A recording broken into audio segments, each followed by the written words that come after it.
యనుమల రేవంత్ రెడ్డి తెలంగాణ ప్రాంత రాజకీయ నాయకుడు. ఇతను ప్రస్తుతం మల్కాజ్గిరి పార్లమెంటు సభ్యుడిగా, తెలంగాణ కాంగ్రెస్ కమిటీ అధ్యక్షుడిగా ఉన్నారు. రేవంత్ రెడ్డి 1969 నవంబర్ 8న తెలంగాణ రాష్ట్రం నగర్ కర్నూల్ జిల్లా వంగూరు మండలం కొండారెడ్డిపల్లి గ్రామంలో జన్మించారు. తను ఆర్ట్స్ లో గ్రాడ్యుయేట్. ఉస్మానియా విశ్వవిద్యాలయంలో ఏవీ కాలేజ్ నుండి బ్యాచిలర్ ఆఫ్ ఆర్ట్స్ చదివారు. రేవంత్ రెడ్డి జైపాల్ రెడ్డి మేనకోడలు గీతను వివాహం చేసుకున్నారు.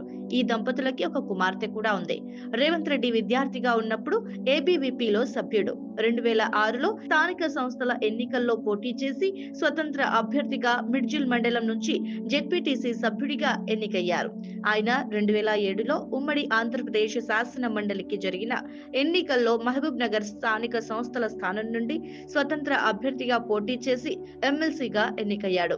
రేవంత్ రెడ్డిలో తెలుగుదేశం పార్టీ నుండి 2009లో జరిగిన అసెంబ్లీ ఎన్నికల్లో కొడంగల్లో పోటీ చేసి కాంగ్రెస్ పార్టీ సీనియర్ సభ్యుడు రావులపల్లి గురునాథ్ రెడ్డిపై విజయాన్ని సాధించాడు.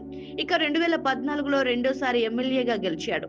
రేవంత్ రెడ్డి 2014-2017 మధ్య టీడీఎల్పీ ఫ్లోర్ లీడర్ గా ఉన్నారు. 2017 అక్టోబర్లో టీడీపీకి రాజీనామా చేసి కాంగ్రెస్ పార్టీలో చేరారు.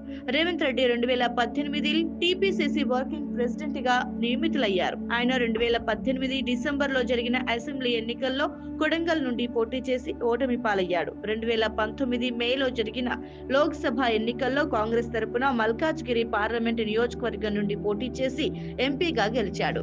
రేవంత్ రెడ్డిని తెలంగాణ పీసీసీ అధ్యక్షుడిగా 26 జూన్ 2021లో జాతీయ కాంగ్రెస్ పార్టీ నియమించింది.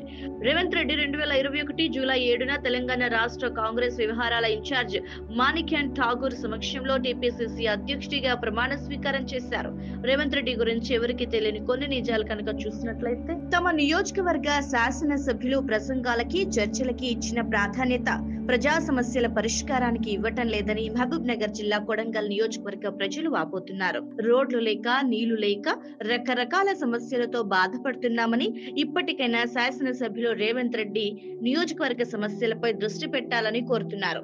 శాసనసభ్యులు రేవంత్ రెడ్డి కనిపించటం లేదు, టీవీ కార్యక్రమాల్లో తప్ప నియోజకవర్గంలో కనిపించటం లేదని కొడంగల్ ప్రజలు వాపోతున్నారు. కోస్గి మండలం ముంగిమళ్ల గ్రామంలో గత 2 ఏళ్ల క్రితం 30 లక్షల రూపాయల నిధులతో బ్రిడ్జ్ నిర్మాణానికి ప్రభుత్వం నిధులు మంజూరు చేస్తే కాంట్రాక్టర్ మధ్యలోనే పనులు నిలిపివేశాడని, శాసనసభ్యులు పట్టించుకోకపోవడం వల్లనే తమకు అన్యాయం జరుగుతోందని ఆరోపిస్తున్నారు. భారీ వర్షాలొస్తే తమ గ్రామానికి రాకపోకలు నిలిచిపోయి తీవ్రంగా ఇబ్బందులు ఎదురవుతాయని ముంగిమళ్ల గ్రామస్తులు వాపోతున్నారు. సరైన రోడ్లు లేక, గ్రామాల మధ్యన వంతెనలు లేక ఒక ప్రాంతం నుంచి మరో ప్రాంతానికి వెళ్లాలంటే చాలా కష్టంగా ఉందని ప్రజలు ఆవేదన చెందుతున్నారు.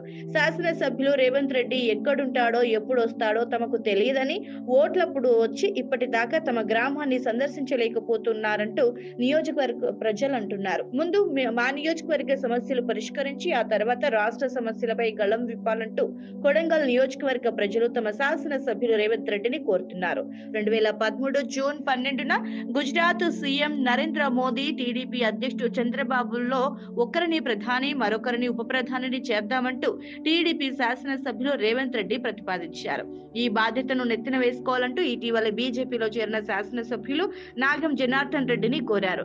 ఇంతకీ ఈ ప్రతిపాదన ఎలా వచ్చిందంటే, శాసనసభ ఇన్నర్ లాబీలోని బీజేపీ కార్యాలయంలో ఉన్న ఆ పార్టీ శాసనసభ్యులతో మంగళవారం రేవంత్ కొద్దిసేపు మాట్లాడారు. కానీ నాగం స్పందిస్తూ తాము తప్పక సిద్దిపేటలో సభ నిర్వహించి తెలంగాణకు అనుకూలమని ప్రకటిస్తామన్నారు. ఇదే సమయంలో యునైటెడ్ ఫ్రంట్ హయాంలో బాబు ప్రధాని అయితే బాగుంటుందని చాలా మంది కోరుకున్నారంటూ తాను మంత్రిగా ఉన్న సమయంలో ఢిల్లీలో ఎదురైన ఓ ఘటనను కూడా వివరించారు.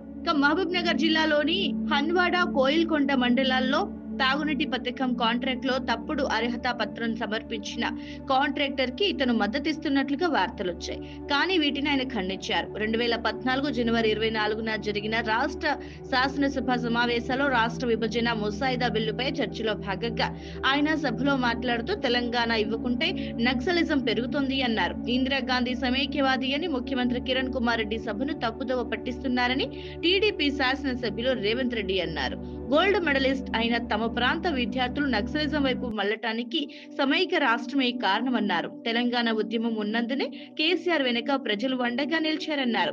ఇక 371D ఆర్టికల్ రాష్ట్ర విభజనకు అడ్డు కాదన్నారు. దేశానికి పట్టిన చీడే కాంగ్రెస్ పాలన అని రేవంత్ రెడ్డి మండిపడ్డారు. కాంగ్రెస్ పాలనలో ఉన్నత పదవులన్నీ సీమాంధ్ర ప్రాంతానికి ఇచ్చారన్నారు. కేంద్ర మంత్రుల పదవుల విషయంలోనూ తెలంగాణ వారికి అన్యాయం జరిగిందని రేవంత్ రెడ్డి చెప్పారు. ఇక తెలంగాణలో టీఆర్ఎస్ అవసరం లేదని టీడీపీ నేత రేవంత్ రెడ్డి అన్నారు. తెలంగాణ ప్రజా సమస్యలపై పోరాటం చేస్తున్న ఏకైక పార్టీ టీడీపీ అని పేర్కొన్నాడు.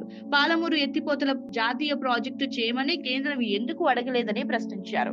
పాలమూరు వలసల గురించి ప్యాకేజ్ ఎందుకు అడగలేదని నిలదీశారు. బాఫ్లీ ప్రాజెక్టు కడుతుంటే కేసీఆర్ ఎప్పుడైనా అడ్డుపడ్డారా అని నిలదీశారు. తెలంగాణ ప్రజలు స్మరించుకోవాల్సిందే జయశంకర్ ని కానీ కేసీఆర్ ని కాదన్నాడు. సోనియాను కలిసేందుకు తెలంగాణ ఉద్యమకారులను ఎందుకు తీసుకెళ్లలేదని కేసీఆర్ ను రేవంత్ రెడ్డి ప్రశ్నించారు. ఇక సోనియా, రాహుల్, దిగ్విజయ్ సింగ్ లతో కేసీఆర్ ఏం చర్చించారో వెల్లడించాలని డిమాండ్ చేశారు. తెలంగాణ ముఖ్యమంత్రి కేసీఆర్, ఐటీ శాఖ మంత్రి కేటీఆర్ పై తెలుగుదేశం శాసనసభ్యులు రేవంత్ రెడ్డి 2014 సెప్టెంబర్ 5 శుక్రవారం తీవ్ర స్థాయిలో ధ్వజమెత్తారు. బీహార్ వలస దొరబాబులు కేసీఆర్, కేటీఆర్ అని రేవంత్ వ్యాఖ్యలు చేశారు. గుంటూరులో చదివిన కేటీఆర్ కు తెలంగాణ స్థానికత రాదని ఆయన అన్నారు.